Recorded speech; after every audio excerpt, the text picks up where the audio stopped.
up, Facebook? Here we go. We are starting my first Facebook Live. How you doing, folks? Welcome to my first Facebook Live, the Culture Podcast. How are you? We are here. We are ready to rock and roll. I got some stuff for you. Donald Trump's health deterioration, folks. He is looking not so good. Dementia, Don, it is going down, and yeah, it's not looking too great. But I got some little, you seen him yesterday on Air Force One with doggy little miniature Chihuahua from South Carolina, Lindsey Graham, which I think Lindsey Graham is super dangerous for our country. I think Lindsey Graham, South Carolina, needs to get a hold of their little dog and get a hold of him because he is looking like a super problem for our country. And I just posted up earlier today, how did Marjorie Taylor Greene end up making $25 million in the last 2 years, okay? So you can tell me how she did that. The numbers, the estimated numbers for Marjorie Taylor Greene, as she's going around, and you know what, give Marjorie Taylor Greene her props for leaving the Republican Party, which is great, but also she had something behind that for herself. Of course, they always do, right? I don't think she left the Republican Party because she was being, well, of course, they don't, the Christian nationalism, they don't like women, of course, But for her to leave the Republican Party, and, I like the fact that she's sticking by the victims for the Jerry Epstein files and the Epstein victims, which is great, which, as you should as a woman, right, believe the women that have these accusations against these powerful men, and you should stay believing them and on their side, right?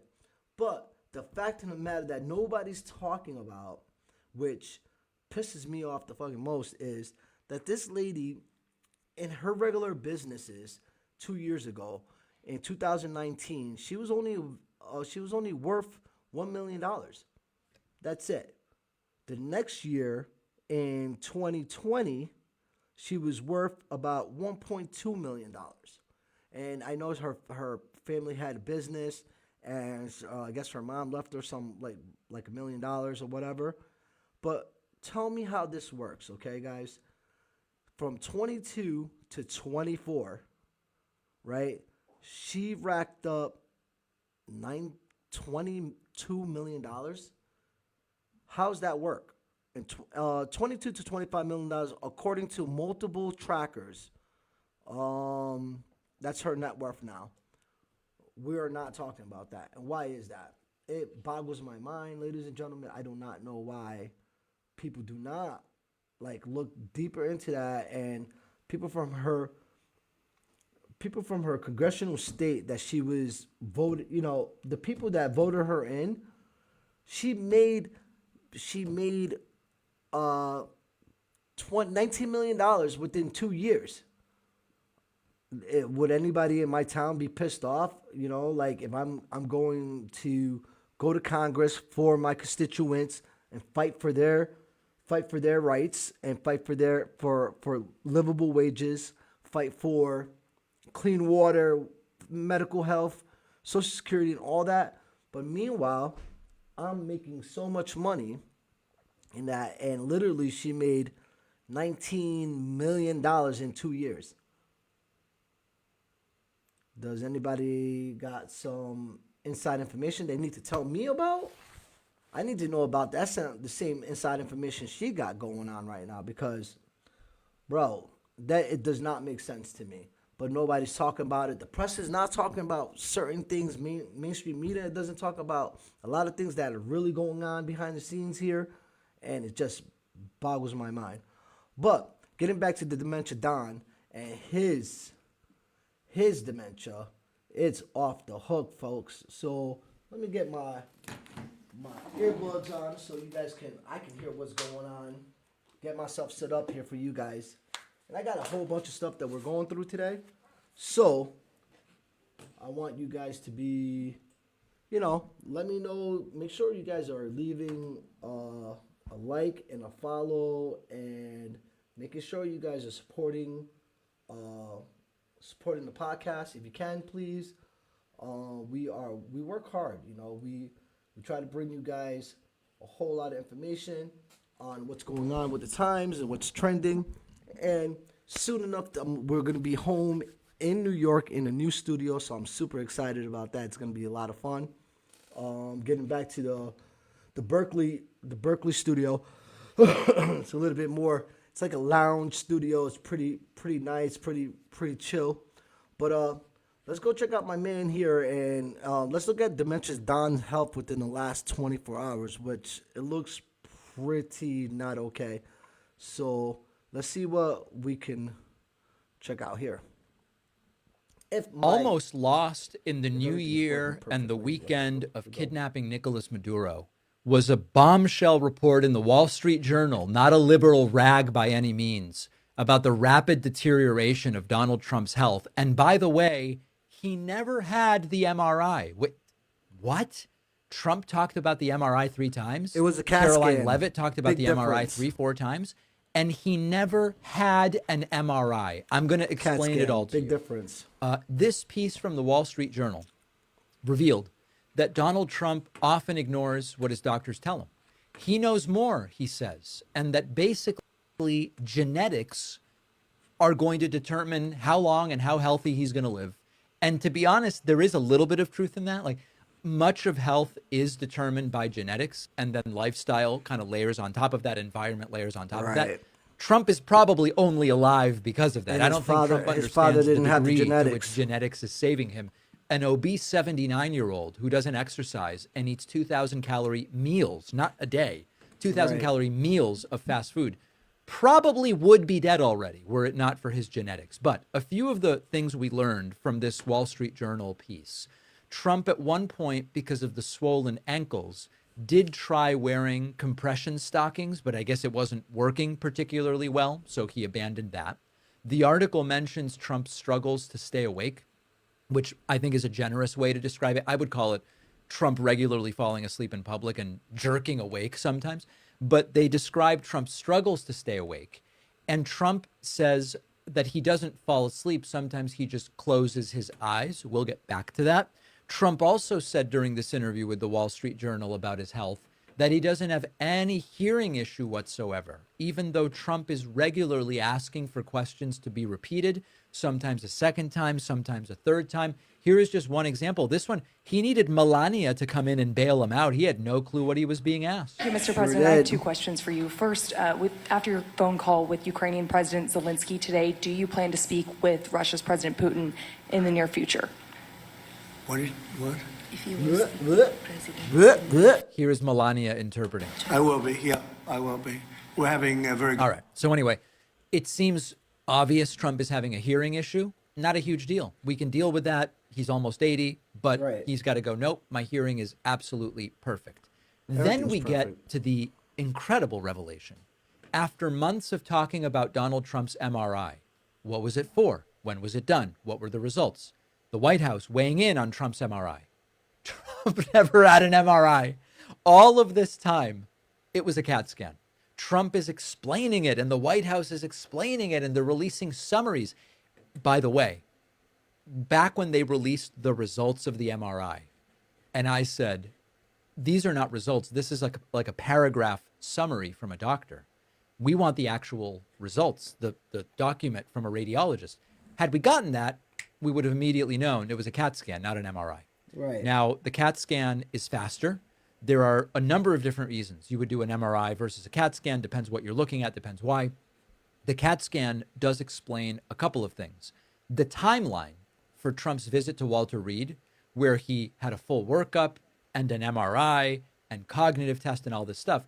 MRIs typically, you're talking 30 to 45 minutes in the machine. You got to get ready for it.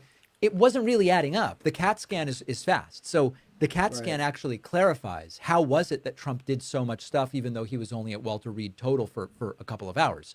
Now, CAT scans do So subject you to my radiation, thing with whereas this the is, MRI ladies and does not. gentlemen, That's if one you're of the great listening, which things I about don't an care MRI. about, but No, listen, if I'm at Walter Reed and I got this old guy coming into this is the issue, right? About his mental health, right?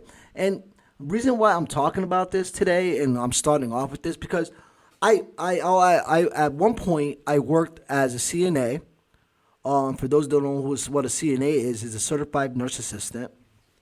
And I worked with dementia patients and people with Alzheimer's. And way at his age, how fast the dementia happens. At one point, we have clients come in, they're walking, they're talking fine, and probably 30 days later, they're just, brain dead, or they're low functioning, and we can just tell that this man is deteriorating. Whatever drugs they're pumping him with to try to keep his cognitive levels going and staying straight, it's not working because anyway, we all know he has diarrhea of the mouth too. So it's a hell of a thing that we're watching right now, and I couldn't believe in my lifetime that we are at this point in level where the doctors at Walter Reed, how aren't you guys answer me this as for any medical professionals that are out there, okay? If I walk in and I seem to be off and aren't you guys obligated as doctors, right? Having you guys made a sworn oath as medical professionals to say, well, listen, this person is deteriorating too fast. They're not mentally fit, and somebody needs to blow the whistle at Walter Reed. I don't get what's going on at Walter Reed Hospital. We don't have any whistleblowers as far as the nurses goes, as doctors go. We get these sham doctors for him saying, "Oh, he's 100%." He's got the body weight of these bodybuilders. Oh, please, folks. Okay, this is ridiculous for me. It's just I'm over it already. But just here's Mark Rubio. Breaking news right now. Mark Rubio just is. I'm gonna go to this. Breaking news. Mark Rubio and P. Headship is talking. And let me tell you, before I start playing this on Mark Rubio, just know that Mark Rubio is a Cuban American. These guys, when you go watch the movie Che, before you guys make your mind about Cuba and listening to this fucking douchebag wanting to go invade Cuba, go watch Che, the movie Che, okay? Mark Rubio is one of those Batista loving, the Batista family that was thrown out by Che Guevara and also Fidel Castro, right? Yeah, Fidel Castro, listen, go watch the movie about Che Guevara, all right? And I'm not, what happened with Castro, I'm not really, to kick out the rich Batista family, white, they're Latino, but they're like a very fair-skinned Batista. Go check out some of the Cuba history. The Batista reign that was there in Cuba at the time, I want to say at the 60s, maybe at the 50s. I'm not 100% sure. Che Guevara time with Fidel Castro. They revolted against the Batista family government that was there in place. A lot of those rich, fair-skinned Hispanics that didn't want to give. It was just like the elite that we were dealing with now, but they were dealing with it back in the 50s and in the 60s, I believe. I'll do some research about Che Guevara right now, but put it down in the comments so if you guys know about Che Guevara and also what's his face, Fidel Castro. From my knowledge, it was, and I'm gonna look some of this up right now with Che Guevara and Batista Che Guevara and Fidel Castro and the Batista government, why the Batista family was thrown out of Cuba. So, Fidel Castro, Che Guevara, and their 26th July movement to overthrow the corrupt Fulgencio Batista corrupt, brutal, and repressive government in 1959. Due to widespread popular content fueled by rampant corruption, this was the Batista family. A lot of the white, fair-skinned Hispanics in Cuba that were corrupt, weren't giving anything to the poor. This was what made the revolt, why Che Guevara and Fidel Castro came out. The government in 1959, due to widespread popular discontent fueled by rampant corruption, human rights abuse, torture, executions, the U.S. economic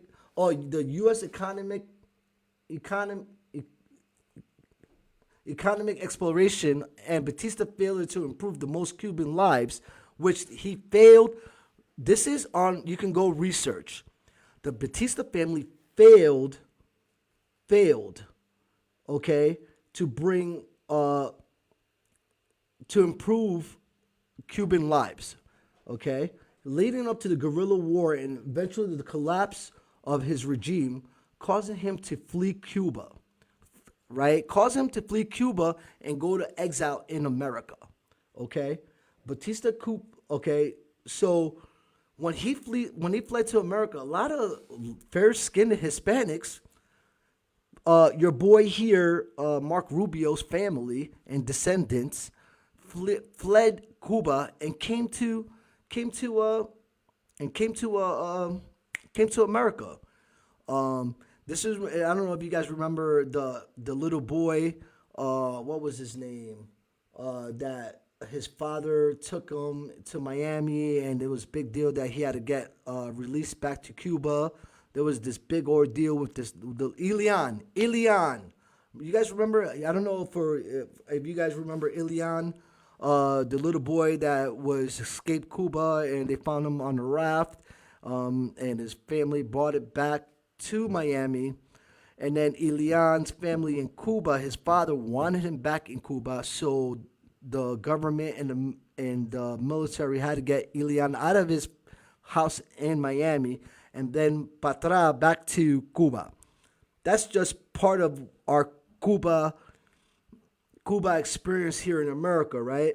Also, just to give you a quick fact of what happened, because you got to go, the reason why they want to attack Cuba, you have to know the facts of what happened in Cuba, okay? Because Mark Rubio and Lindsey Graham, it's all about race for them and the rich and the poor, right? It's all about getting back the Batista family back into like the in power back in Cuba. It's like a really crazy circle that's going around. But the Batista coup and dictatorship was at 1952 and 1959. Batista seized power in 1952 coup, ending a period of democracy and established a corrupt regime. Okay? This is what Batista had, a corrupt regime. The corruption and brutality. His government was notorious for grift, insufficiency, human rights violation, torture, and extrajudicial killings, alienating the populace. Okay?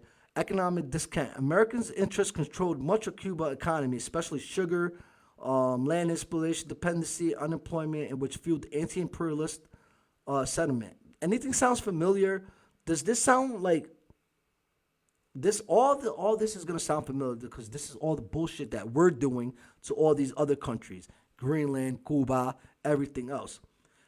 And for those that are just jumping in, I am talking. There's breaking news of Mark Rubio. There's been talks of invading Cuba.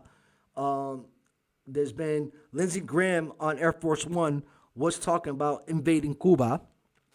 Now, like I'm telling you guys to go watch before you guys make a decision about Cuba. Go do some history about Cuba, about the Batista family, and why Che Guevara and why Fidel Castro started a revolution there, right? And now Mark Rubio, that Fidel family is still there. That Fidel family is still there. Cuba is still doing their thing. But that Batista mentality, which is Mark Rubio, and this is why he's been wanting to do this for years, guys.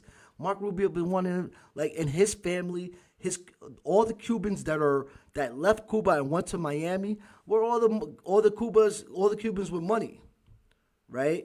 There was all the Cubans with money. They did not want to. They were part of that corrupt government of the Batista that came here in '59. Now, Mark Rubio is part of that family that came here, right, in '59, '60. You know what I'm saying? He's the descendant of those families that came here and left the Cuban government because of they were exiled. The actual Cuban people kicked them out of Cuba. They came over to the boats and rafts here because they were corrupt. Okay? Economic discontent. Americans' interests controlled much of Cuba's economy. Sugar, we already said that. Castro and Guerrero's movement. Castro's charismatic leadership and the guerrilla tactics in 26th of July movement, including Che Guevara, effectively waged war against the regime. Lost of U.S. support. As the regime brutally and effectiveness grew, the U.S. slowly withdrew support, searching for alternatives that failed. Now, this is very important, why the U.S. withdrew, right? Because after the Batista family left, right, Fidel grabbed his stronghold. You know, Fidel was like, same thing that's going on in Africa right now. And the French are getting kicked out, or the French has been kicked out of Africa.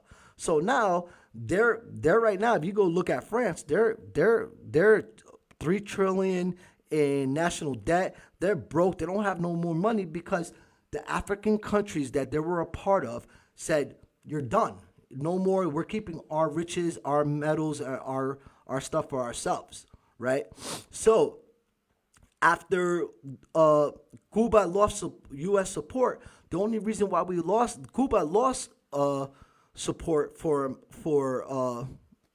with America is because Che Guevara and Fidel said, we are keeping our gold, we are keeping our sugar, all the stuff that you guys were exploiting us for, we're going to keep and we're going to give to the people, right? So moving on, military defeats.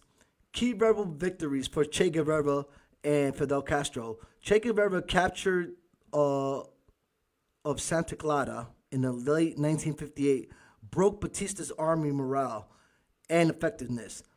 The end of the regime, seeing his position was untenable, Batista fled Cuba on January 1st, 1959 to the Dominican Republic. Castro forces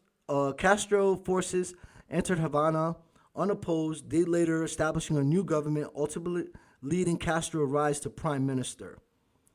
Please, the Cuban Revolution, it was a big deal, okay? So big that Rubio's family left with the Batista family, and they fled to America, and others fled to other Spanish countries to get away from, and of course they took their riches with them. So this is why if you guys weren't familiar with why all of a sudden Cuba is coming back into the spotlight, and why because this is something definitely Mark Rubio wanted for a while. Mark Rubio, and I'm sure all the Cuban Americans that he's involved with are still on that Batista mentality, and they thinking, oh, well, shit, we can get our stuff back. We can go and rule. We can go rule again. But of course, we got the Panama Canal with Cuba when we had the Russians came over Cuba and helped out Castro, and that's something like the U.S. Army could not have. But please, go read up on the Cuban Revolution. It had very significant domestic and international repercussions, particularly with regard to Cuba and United States relations. which were severely damaged and remain strained despite attempts at reconciliation, such as the Cuban thaw in 210s and 220s. Now, the Cuban thaw, this is something I didn't know about, but in 210, I would say, what's this, 210? Mark Rubio would have been 30, let's see, he is right now probably like 40-something years old. Mark Rubio would have been like in his early 30s, still trying to put his foot into people's ears about invading Cuba. Let's go into the Cuba thaw real quick, guys. The Cuba thaw, if you didn't know what the Cuba thaw, it was a normalization of Cuba and United States relations, okay? This happened in July 2015, between 2015 and 2017, ending a 54-year stretch of hostility between the nations. In March 2016, Barack Obama became the first U.S. president to visit Cuba since Calvin Coolidge in 1928. So that's a big deal, all right? And the diplomatic identity was reversed by the U.S. government under both Presidents Donald Trump and Joe Biden due to a variety of subsequent geopolitical issues, stemming, I'm sure, to them not wanting to give up their riches in their islands. And it's always about what we can get from other people. And if you don't give it to them, U.S. will take it. Thus Venezuela, thus what we're doing around the world, thus bullying Greenland, thus bullying Canada, Mexico. Like, this agreement would lift restrictions of the Cuban travel ban, and then have the U.S. Embassy in Havana and Cuban Embassy in Washington both reopened, previously designated as lenient interest sections. Anyway, so I recommend you guys please go watch the Cuban movie Che Guevara. It was one of the best movies I've ever seen. It is in Spanish, but you also will catch it in. It has English subtitles, and nowadays you can get it in English, so it's not gonna hurt anything, right? So check that out. Now let's go to listen to this breaking news with Mark Rubio, and let's see what really is good with these guys, because right now, like they're willing to, it's kind of rough because I think they're ready to go in and do something else. Let's check this out, and I'll be right back with you guys, okay? Here's Mark Rubio breaking news just now. Let's see what he's saying here, guys. I'm going to get the volume up right now for you guys. Give me 1 sec. There he is. Okay.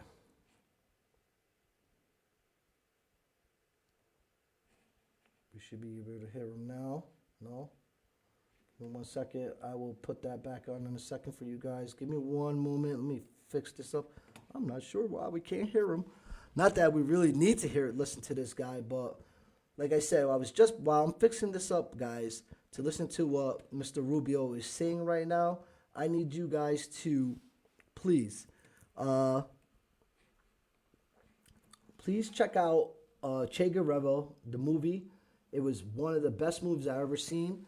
If you have not seen it yet, Che Guevara is one of the people that started a revolt with Fidel Castro, and why Mark Rubio, I believe, wants this so bad to be a part of an invasion for America. And the problem is with that is, like, that's going to take obviously troops on the ground, which they don't care about. They don't care to see that, oh Lord, why is this not working right now? Technical difficulties. Oh, I know why. We don't want it to. There we go. Part of that stabilization, and the reason why we understand and believe that we have the strongest. Let's see what this man has to say. All right, here we go. Mark Rubio. Now we want to get to Secretary of State Marco Rubio and Secretary of Defense Pete Hegseth. Let's listen. Step one is the stabilization of the country. We don't want it descending into chaos. Part of that stabilization, and the reason why we understand and believe that we have the strongest leverage possible, is our quarantine. As you've seen today, 2 more ships were seized. We are in the midst right now and, in fact, about to execute on a deal to take all the oil. They have oil that is stuck in Venezuela. They can't move it because of our quarantine and because it's sanctioned. We are going to take between 30 and 50 million barrels of oil. We're going to sell it in the marketplace at market rates, not at the discounts Venezuela was getting. That money will then be handled in such a way that we will control how it is dispersed in a way that benefits the Venezuelan people, not corruption, not the regime. So we have a lot of leverage to move on the stabilization front. The second phase. So Mark Rubio is lying, and I will tell you when and how in a second, because they already said that the oil can't be moved. We don't have the refineries to mess with the oil. Venezuela, so that the opposition forces can be amnestied and released and from prisons or brought back to the country and begin to rebuild civil society. And then the third phase, of course, will be one of transition. Some of this will overlap. I've described this to them in great detail. We'll have more detail in the days to follow. But we feel like we're moving forward here in a very positive way. How long will this take, Secretary? Some senators who were in that briefing describing your operation variously as that you're winging it, that there's no plan for Venezuela going forward. Yeah, I know. They're going to say that. I used to be a senator, too. That's what you always say when it's the other. And the thing is, they are winging it. There's new reporting before he comes out. This is what I don't get with these people. Like, they really think that we're stupid, right? They really think that the American people are really stupid. Like, we don't read, okay? Like, these guys are like, we need a revolution. Understand?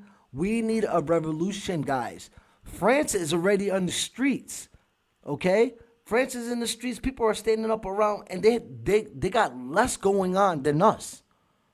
But y'all scared. That's the problem. Y'all is scared. Y'all gonna let this man keep lying to our face?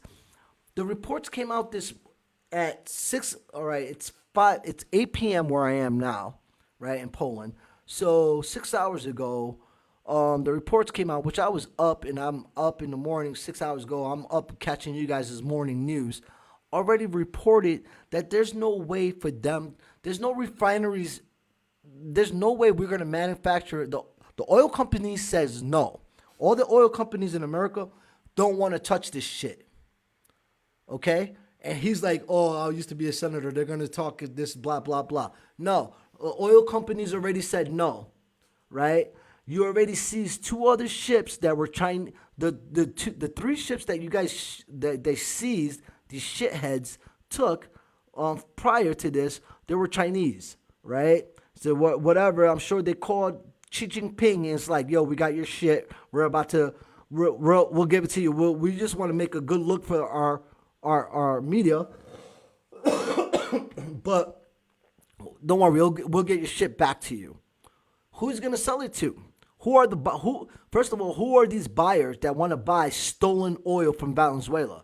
Please let me know. Please let us know, right? These people think we're stupid. The news already came out this morning. It said the oil companies don't want nothing to do with it. There's no refineries that be able to move this crude oil that is thick as hell.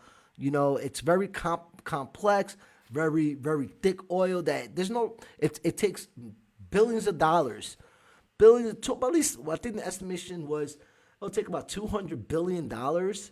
Well, so, you know, we could take the money for the ballroom and then build a refinery so then we can steal their oil and then sell it to illegally to other countries. Oh, my Lord. I don't know how that works, but let's listen to dumb shit here. The Tweedledee and Tweedledum next to each other. We've gone into great detail with them about the planning. We've described it to him. In fact, it's not just winging it. It's not just saying or speculating. You're winging it. It's called winging it. It's going to happen. It's already happening. Like the oil arrangement that we've made with PDVSA on their sanctioned oil that they can't move. Understand, they are not generating any revenue from their oil right now. They can't move it unless we allow it to move because we have sanctions, because we're enforcing those sanctions. That is a lie. If you're telling me that America's holding down, so the China contracts, the Russian contracts, you're telling me that you're telling China right now that you're not getting your shit? You're telling Putin that he's not getting his shit? Nah, I don't think so. But listen, you want to listen to these Pinocchios really sit here and lie through you? Yo, midterms, Republicans, please don't let us down. All right? I'm an independent. I'm right down the middle. It doesn't make me a difference, really. You know what I'm saying? And me and my community, we talked about this shit doesn't affect us. Y'all gonna make y'all money, we're gonna make our money. It doesn't matter unless we are ready to go pew pew. You know what I'm saying? There's a difference, but y'all not ready for that. So this shit ain't affect. But y'all gonna let these guys lie and take and steal and keep going and keep going. When is it gonna be? When are you really gonna be tired of being sick and tired? Our groceries are high, rent is high, National Grid is high, right? Can't afford a car, can't afford a house, right?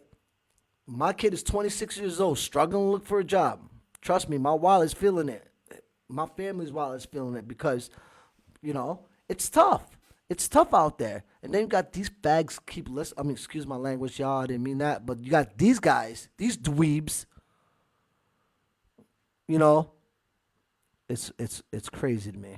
Tremendous leverage. We are exercising it in a positive way. The president described it last night. Secretary Wright will have more to say on it today, who is involved in running this portfolio. And we feel very positive that not only will that generate revenue that will be used to the benefit of the Venezuelan people, and we're ensured that that's what the case is, but it also gives us an amount of leverage and influence and control over how this process moves forward. Mr. Secretary, on Denmark, sir. Mr. Secretary, on Denmark. Why is the administration not taking Denmark's offer to discuss the situation in Greenland? And I'll be meeting with them next week. But will you take military intervention off the table? I'm not here to talk about Denmark or military intervention. I'll be meeting with them. Yeah, they already said, well, we need Greenland for national security. Blah blah blah blah. The Denmark Prime Minister came out. She came out yesterday and said, "Do not threaten us. Denmark is not for sale. Greenland is not for sale. It's under the Kingdom of Denmark." I wish we would just stop talking about it. The Epstein files must be crazy. Epstein files must be crazy. And the thing is, I have the Epstein files, and I'm gonna do a show tomorrow on them for sure, because there is stuff that I'm finding in the Epstein files that would just load up that nobody's throwing up out there. I'm finding things on the Epstein files that cable media is not talking about, which is some weird shit. Like some real freaky stuff that's in those files that's just off the wall. You know what I mean? I'm going to be bringing it up tomorrow, and I'm going to be showing the stuff that I found on the Epstein files myself that cable media is not talking about or mainstream media is not talking about. And I wonder why. I'm so kidding, because this seems like the stuff that I found from the files. Yes, throwing the baby, throwing him being with the uncle and the baby, him throwing that baby off the boat shit. Yeah, that's wild. Yeah, that is crazy, right? But the actual things that are going on in these photos with a bunch of men dressed up in drag, and a bunch of men watching men dancing drag. Where are those photos at in mainstream media? Why are they not talking about? Anyway, that's for tomorrow.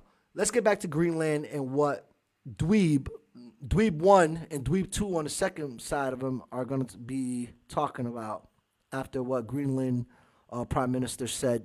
Hey, don't talk about us. What's going to happen with NATO when that happens? NATO's going to be dismantled, because ain't nobody, if we go into Greenland, expect NATO to come after us, right? Or because it's going to be dismantled, right? So, and we're like the backbone of NATO. So I don't know what kind of weapons they're going to use against us or anything, but I hope the rest of Europe does push hard, and not let this, even the talking points that they have even happen. These guys need to shut the F up about this shit. Worry about what's going on at home. It's ridiculous to me, guys. Ridiculous. If I'm me, not so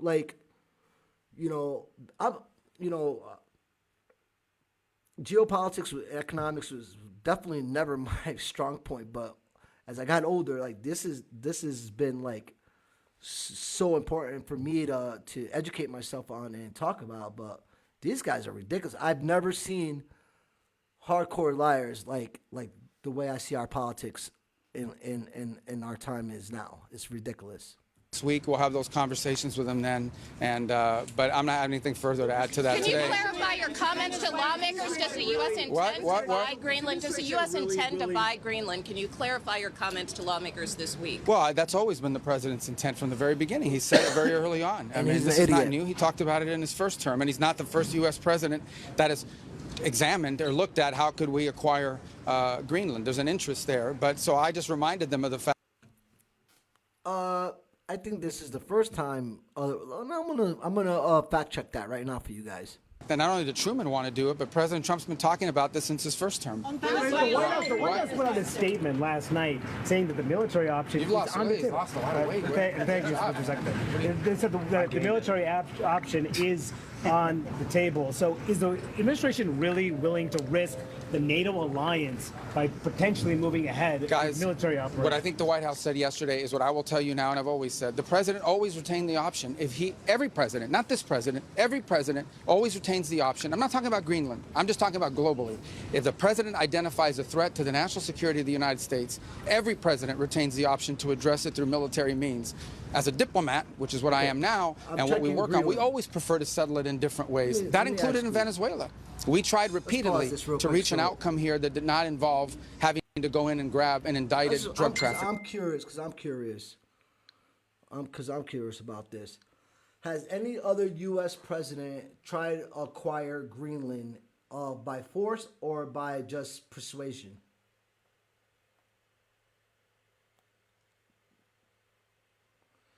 Yes, okay, so he's right. Okay, so it says here, which he did bring up, which I'm sure he's Googling it too.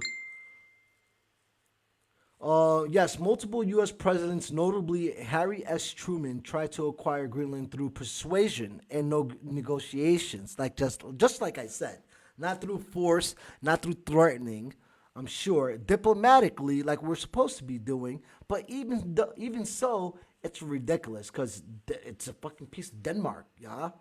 I mean, ridiculous. It's just how these Europeans feel about their land. Y'all need to come over here and check these people out. You know what I'm saying? Because, yeah, they just don't want to give up their shit just like for money, for nothing. They love their land, bro. They love where they're from. They're not going to Americanize that shit at all. Also offering offering money or land swaps. I wonder, like, what kind of land swaps?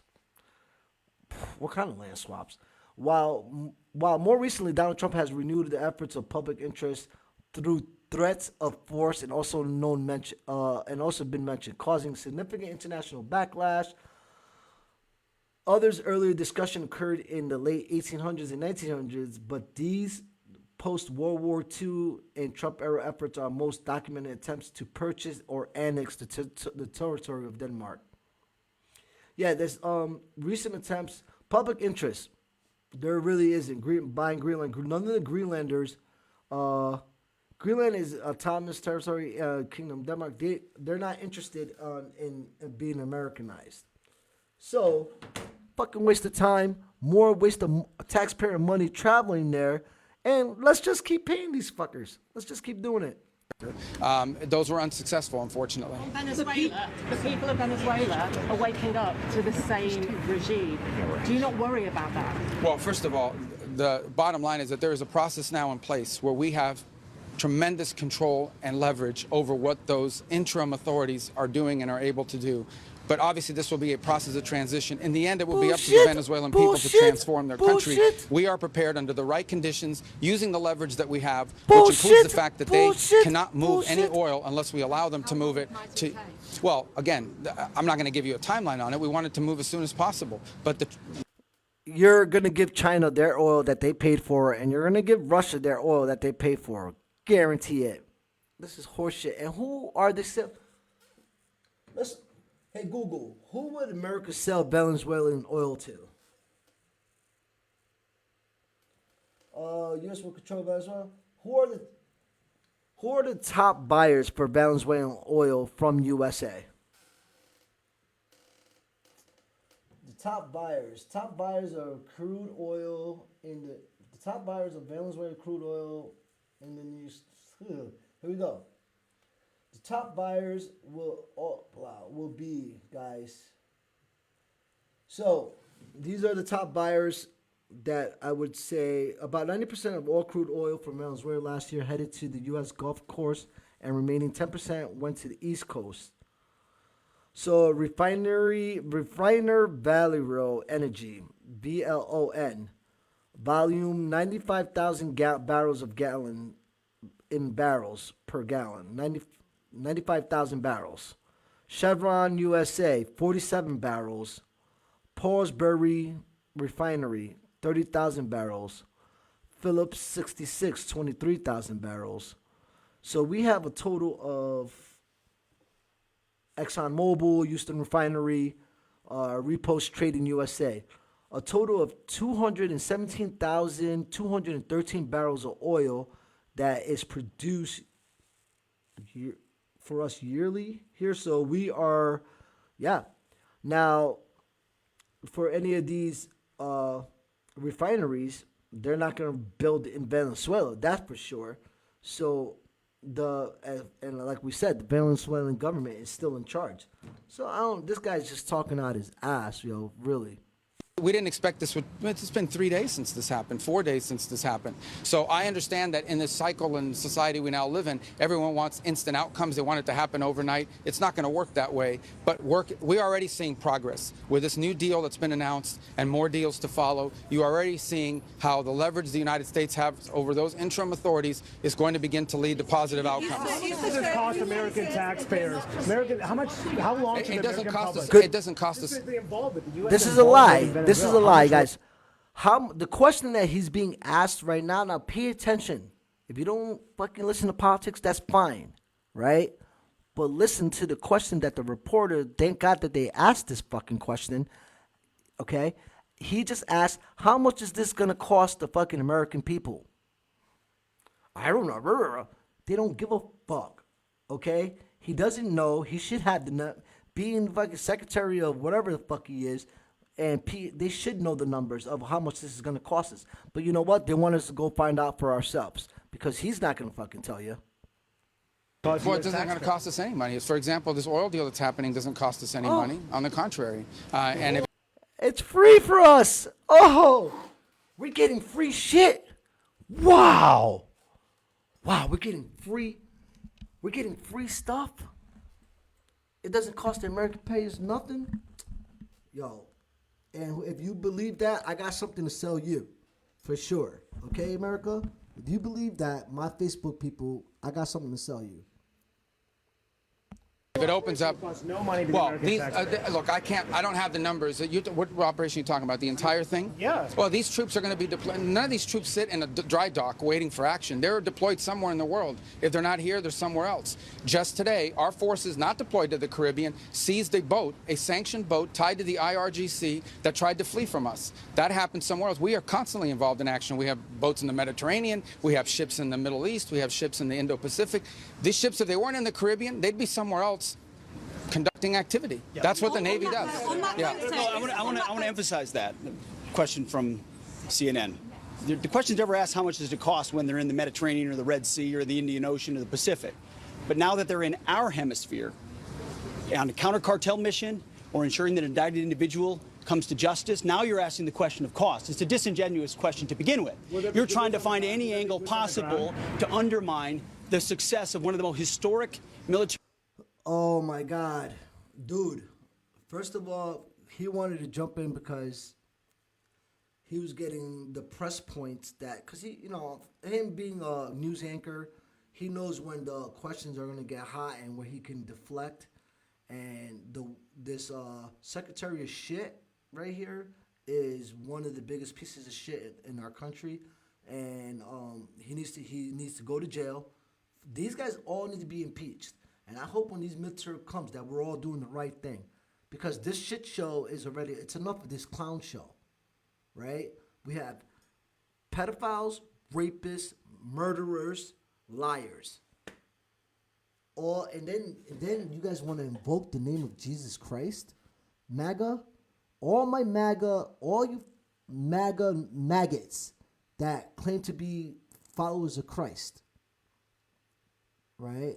Or no, you guys don't claim to be followers of Christ. You guys claim to be Christians, and then you're nationalists and you like America first. So it's Christian nationalist MAGA heads that fake like followers of Jesus Christ. We accept murderers, pedophiles, and rapists. Now, that's good for you guys. I know. And you guys know who the fuck you are. You guys know who I'm talking to. Fuckers. Missions the world has ever seen. The level of sophistication that Senate just was briefed on and the House was briefed on, a classified level, is something only the United States of America can accomplish. The world is taking notice of that. Certainly Venezuela is taking notice of that. And it continues because 2 oil tankers, 2 overnight, were seized by the United States of America, stateless or sanctioned, because the oil blockade, the quarantine. 2 Chinese oil tankers were taken. So they will be giving them back unless you guys want to start a bigger war, right? And they're not going to want to do that because you know what? These clowns are really like, like the kids that used to fucking, because like we got a big stick and they're hiding behind the stick.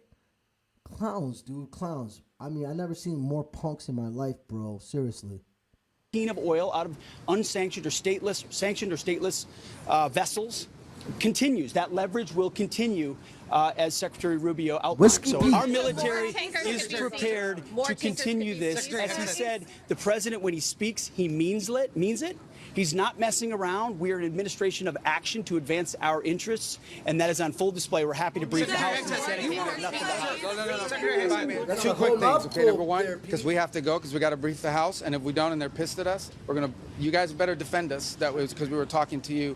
I would make one more point, and it's a very interesting point. One of those ships that was seized that had oil in the Caribbean, you know what the interim authorities are asking for in Venezuela? They want that oil that was seized to be part of this deal. They understand that the only way they can move oil and generate revenue and not have economic collapse is if they cooperate and work with the United States, and that's what we see are going to happen. We got to go talk to the House, guys. I apologize. Okay, so they got to go talk to the House, which is great. They got to go talk to the House today, and I'd like to hear those questions that the House, the people in the House, or the representatives of the House, will ask them. And I'm going to keep up on that with you guys today, for sure.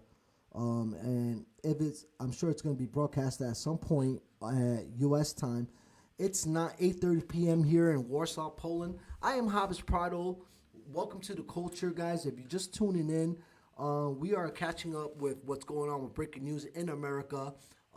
Catching you guys up with the rhetoric of Mark Rubio and Lindsey Graham, specifically talking about Cuba. Now, if you just missed my segment, you can always go back and rewind about Cuba. And I was giving you guys a little brief history about Cuba. And I think later on tomorrow, I'll do my opening. I'll do a little bit about Cuba, and I'll bring you some the background with Che Guevara and the Batista family that was the ruling party in 1959 in Cuba. Okay, the Batista family that was sent out in exile, where Che Guevara and Fidel Castro started a revolution against the Batista government. Now, Mark Rubio, his family, his parents, okay, his grandparents are part of that Batista exile family. Okay, when Batista left, a bunch of families left with Batista because they all had the dough. A lot of them went to the Batista went to the Dominican Republic. A lot of these guys got on a raft and got to Miami, right? Because they didn't want to give the fact that Fidel Castro and Che Guevara, though rest in peace Che Guevara, because he got done dirty at the end of it, at the end of the revolution, Cuban Revolution. But what Fidel Castro did was give housing to the poor, give rations to the poor, okay, and said everybody can have a spot, all right? And that's when the U.S. and Cuba relations broke down, And again, we started again with talks with Barack Obama in 2016 and 2017 called the Cuban Thaw. Okay, guys? So go do some history research, right? Read up on Batista family and the corruption which was in Cuba before Che Guevara and before Fidel Castro came in, right? And then after that, because a lot of these Cuban Americans, the Proud Boy dude, you know, he's Cuban American. I forget his freaking name. He thinks he's a white boy rocking the leader of the Proud Boys there, the so-called puppet leader of the Proud Boys, Cuban descent. They're conservatives. A lot of them came here as conservatives, right? Thus Mark Rubio. So they are the Batista family.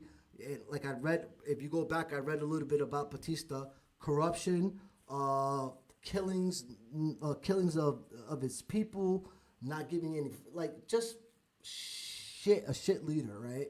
So during the Cuban Revolution, he went to exile. But a lot of those Cuban families that are here in America and they left in the 60s, they're a part of that Batista family, that Batista thinking, guys, okay? It's always this rich against poor and then the rich wanting more. It's fucking bullshit. It's enough around here, guys, you know? Anyway, because you guys get me all worked up. What's next here? What else did I say that I was going to work up with you guys here?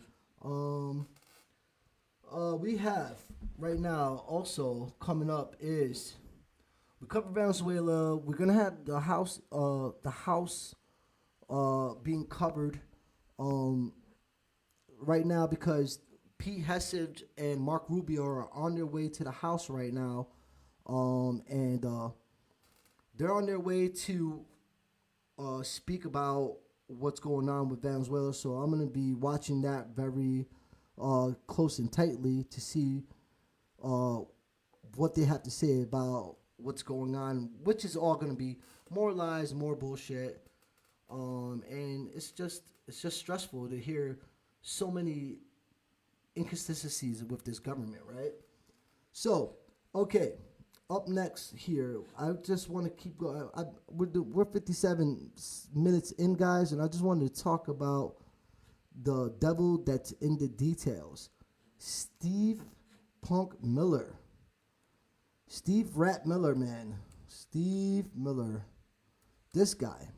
So, the rumor is with Steve Matt Miller is, so please check out my videos about this guy. I really think he's a straight up Christian. He's definitely a nationalist, KKK. I think he's a Klansman.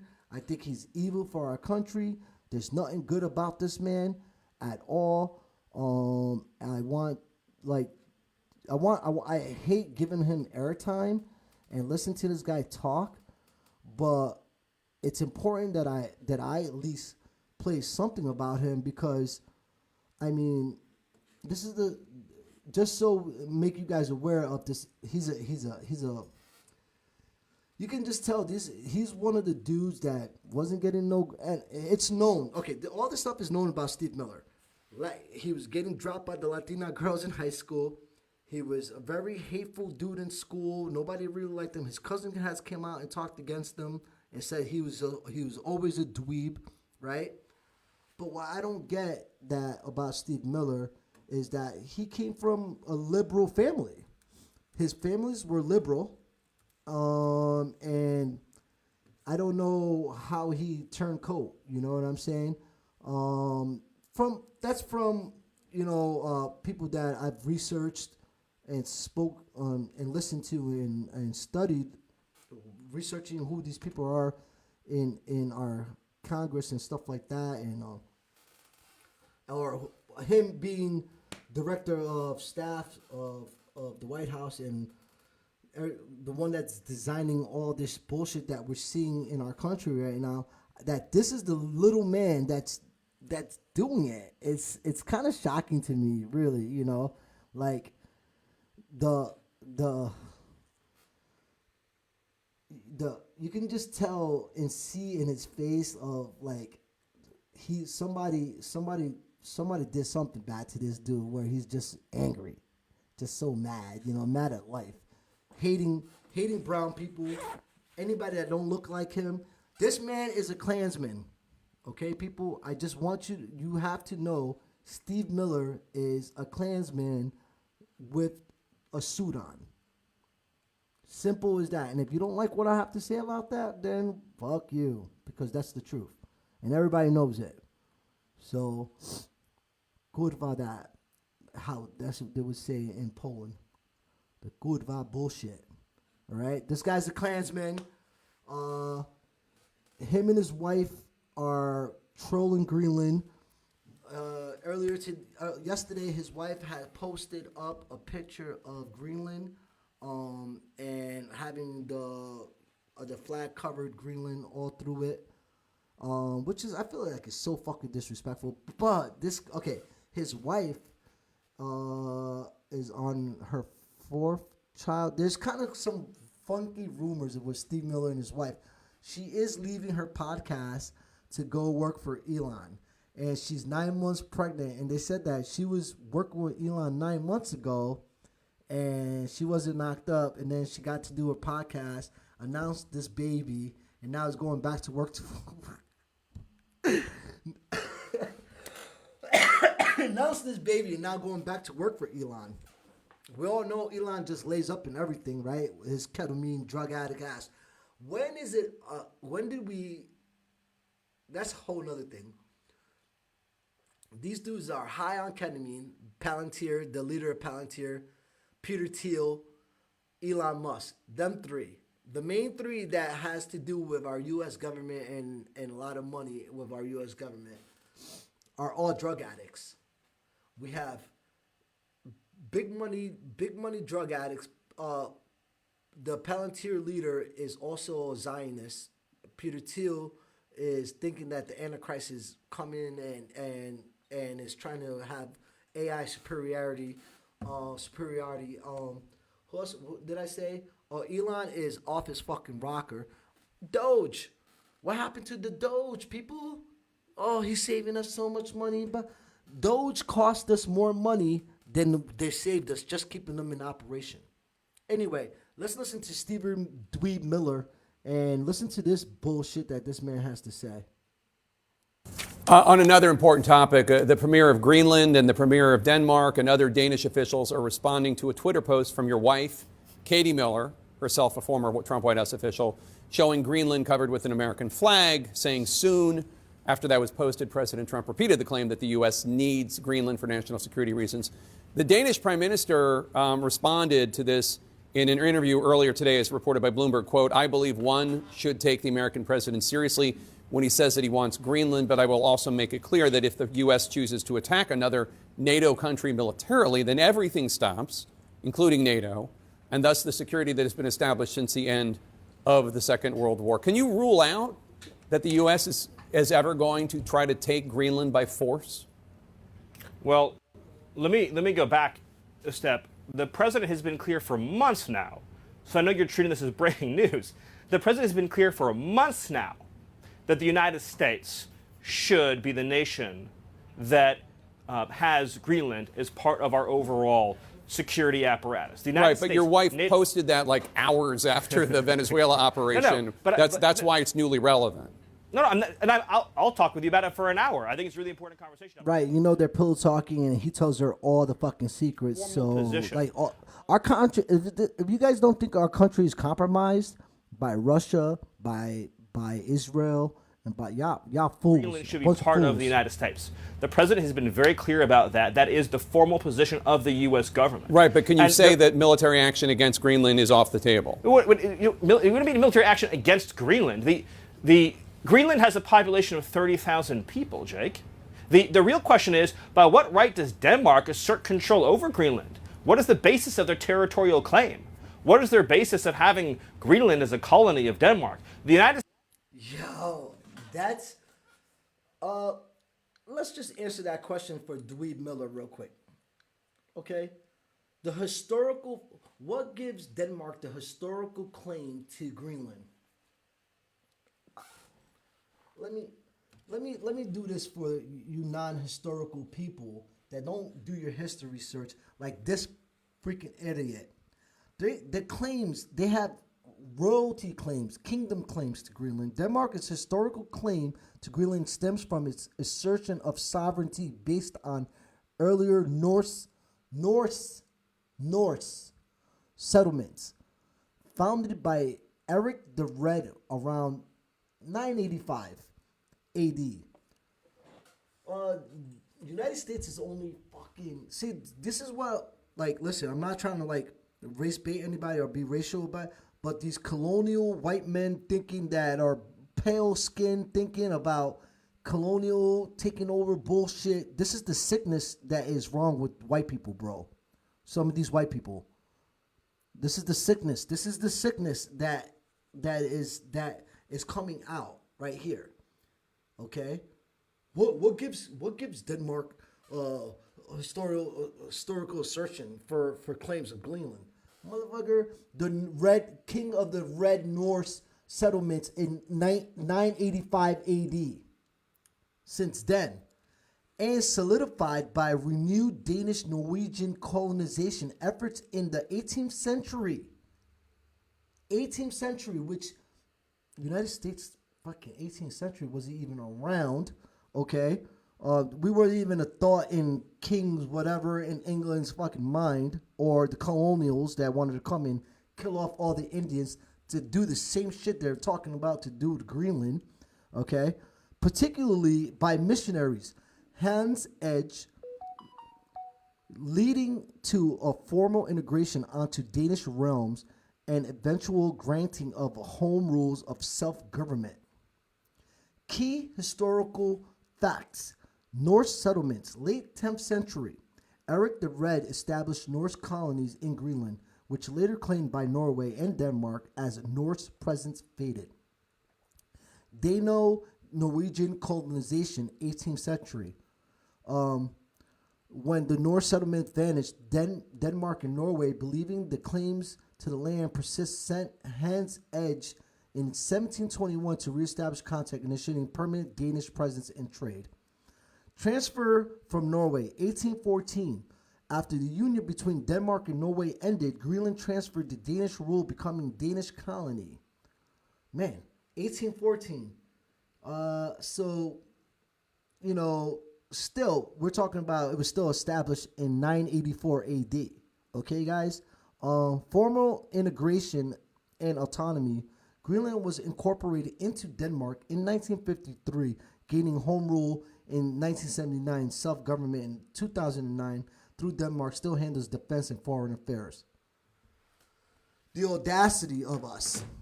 You know, I'm embarrassed for this fucking country. I'm living in Europe, and I gotta fucking sit here and explain what are these white boys doing in our government and fucking turn up our whole system. Me, I have to do that. And out of my whole crew, I ain't the smartest one out of the whole crew. Anybody here watching, they can tell you, I'm not the one, but I can fucking put 2 and 2 together and make that this is all bullshit. Come on, man, we gotta stick together. We gotta make this change the right way, bro. We gotta get rid of this administration, set term limits. These guys put these guys all away for treason. And this is what we got to do, because he's just straight line. The audacity of what he just said makes me sick. There's no respect for other people. These white boys don't have respect for other cultures, other peoples, how other people, about anything about another human being, bro. No respect. Just by that shit coming out of his mouth. Gets me hot, really. States is the power of NATO. For the United States to secure the Arctic region, to protect and defend NATO and NATO interests, obviously Greenland should be part of the United States. And so that's a conversation that we're going to have as a country. That's a process we're going to have as a community of nations. So you can't take it off the table that the U.S. would use military force to seize Greenland. You can't take it off the table. Jake, I understand you're trying very hard to, which again is your job. I respect it. It's great to get exactly the headline right? That catchy headline. I'm trying to get an answer to the question. That says Miller refuses to rule out. The United States should have Greenland as part of the United States. There's no need to even think or talk about this in the context that you're asking of a military operation. Nobody's going to fight the United States militarily over the future of Greenland. So one last question, Stephen. Doesn't make any sense. One last question. Yeah, not a lot of things are making fucking sense anymore in this world and in this country. Not a lot of things are making sense.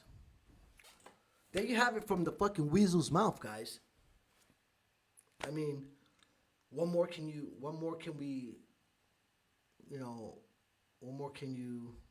try to pull out of these people, right?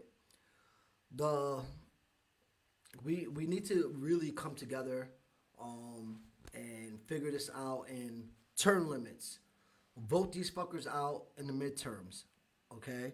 Make sure you hit and knocking doors. I mean, I hope the uneducated MAGAs, the ones that Donald Trump, I'm only going to speak to you uneducated MAGA people, because he loves you guys, right? He loves you guys so much. So how are your premiums doing so far? How's your prices on your premiums? Are they doing good? How's your grocery prices? Here in Poland, we don't have no eggs. We chilling, right? How is your gas price? I heard gas is doing a little bit better. We're stealing oil now, so it's going to be good. So the prices should be better now that we're stealing oil. We should be down to a dollar a gallon stealing this crude oil, right? We'll see in the next couple weeks how this goes. Yeah. So Stephen Miller, you heard it from the weasel's mouth, and his wife is going to be working back with Elon Musk and having Elon's baby. You can't make this shit up, people. This shit is so weird. Tomorrow I'll be talking about there's so much. I mean, I could just like pick anywhere. And this is another reason why I wasn't in a rush to do a show, because every day there's some just crazy shit that's going on that has been being wrung out and dragged on and talked about. And it's like, I wait for the funny shit to come out and the really important stuff. So for me, it's Cuba, and why specifically why Mark Rubio wants Cuba. And you notice that when Mark Rubio was right there talking to the press before he left out to go speak to Congress, they didn't mention Cuba. And if they did, it was really quick. So we know their intentions for Cuba is to bring the Castro family out of there and put back like the Batista way of thinking. And it's unfortunate. So, all right, for tomorrow's show, I am going to be talking up on Erica Kirk, because this shit is wild. The Griff Queen. The Griff Queen, not the grieving queen. I've never seen somebody husband get knocked off, and I've never seen somebody do more TV appearances and so forth or anything like that in my life with this girl. So Candace and her are still having their riffs. Candace just put up some type of picture on how Charlie Kirk might have died, and there's some more evidence that she's like private eye of the General Hospital Days of Our Lives between Erica Kirk and Candace, and FBI ain't saying shit about it. So it's like we're not even hearing about what's going on with Tyler anymore. So, and the Epstein files. So tomorrow's Epstein files. I'm gonna be going through the files, extra files. When I'm telling you about the files, guys, it's like, it's a little overwhelming, because there's like, once you open up one file and then you open one file up and there's like fucking like 100 different things in that one file. And then you open up another file and there's another 100 different things in that file. So for them to have 2 million more files, I don't think they're going to be able to redact everything. There's no question. There's no way. So they know that too. There's no way they're going to be able to redact millions and millions of files. Obviously, the files should have been all out on January 3rd, and they're violating federal law right now, but there's no accountability to violating federal law other than after office, or from what I heard is they can be held on civilly to court for these files. So they're gonna keep tap dancing this up and waiting for us to revolt. I'm waiting for the revolution, and if you're ready for the revolution, let's go. Let me know where it's starting. Let me know where to be at with you guys, because I'm ready for it. Let's go. All right. This is Jabes Prado with the Culture. Thank you for tuning in. This is my first time on Facebook doing this video, because usually I do it on Facebook. I do it on YouTube. So please, I'm trying to get up my podcast, my geopolitical, political podcast going on. Please go over to the Kulture Podcast page and follow and subscribe. Please go follow at my YouTube page at the Kulture Podcast with Jabes Prado. Please follow and subscribe. In a couple of weeks, I will be back in our studio in New York, and I'm so excited about that because it's a little bit more professional. It's a little bit more spacey. It's really cute. Can't wait to be in that space with you guys and talking about what's going on with geopolitics around the world. Listen, and for you guys don't know, I'm in Poland, and these guys are all getting ready. These guys are all getting ready here. They're already telling their citizens here, hey, you can come. I'll leave you with this and what's going on in Poland.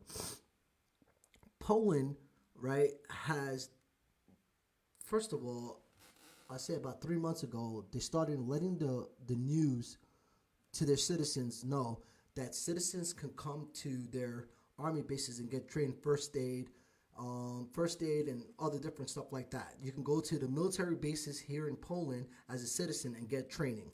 So I was like, I was like, whoa, all of a sudden, where's this coming from? Now they want to train their citizens here in Poland. And then we had drones at the Chopin airport, shut down the airport, and then we had drones in Belgium over the USA armory, that Belgium is holding some of our weapons. So they had Russian drones over there. We had Russian drones here. So also, Poland had train station, their train rails sabotaged. They were thinking, I think they call it like Ukrainian from Belarus and Russian players. They know it's Russia. Also, they had arson fires, which they believe is sabotaged by Russians. So, listen, Europe is getting ready. And you guys are over there fucking bitching and complaining about eggs and prices while everybody here is gearing up, getting ready for war. Right? That's how I feel about it. Because now I'm also watching on their news broadcasts little commercials of like, hey, be alert, be aware what's going on in the community or in and around, keep an eye out. So what's going on in America? And you guys are not on your toes about this shit. So I'm trying to tell you guys right now, the rest of the world, MI6 already said that they're preparing, they're getting ready. NATO leader, general leader, the NATO general says Europe has to get ready and be prepared because shit's about to go down, while they're keeping you guys busy with all this bullshit. Everybody's here is getting staking on their toes, getting ready for. We have a war next door with Ukraine, so already, we just waiting for the shit to pop off. It seems like, and y'all over there letting these weasels build their own bunkers and taking all y'all money, and so they be safe underground somewhere when the shit goes down, if it goes down. And also, meanwhile, all these they're saying Antifa is the number one domestic terrorist in our country. Y'all in trouble. Y'all are in fucking trouble because all these right-wing neo-Nazi groups are having these camps down, like they have camps down in the South that the news been into these certain camps that they're training these right-wing neo-Nazi groups, Klansmen, whatever you call it, Proud Boys. They have these camps and they're training. They have their militias ready and they're training. Are you like? Let's go. Let's go, left side. Let's go. Somebody get at me on my messages. If you guys want me to bring something up and talk about, tomorrow's the Epstein files. Tomorrow we're talking about Israel. If you go back into some of my shows, I don't hold back about Israel. I believe they're the number one threat to the U.S. Policy, U.S. government, APAC, all that.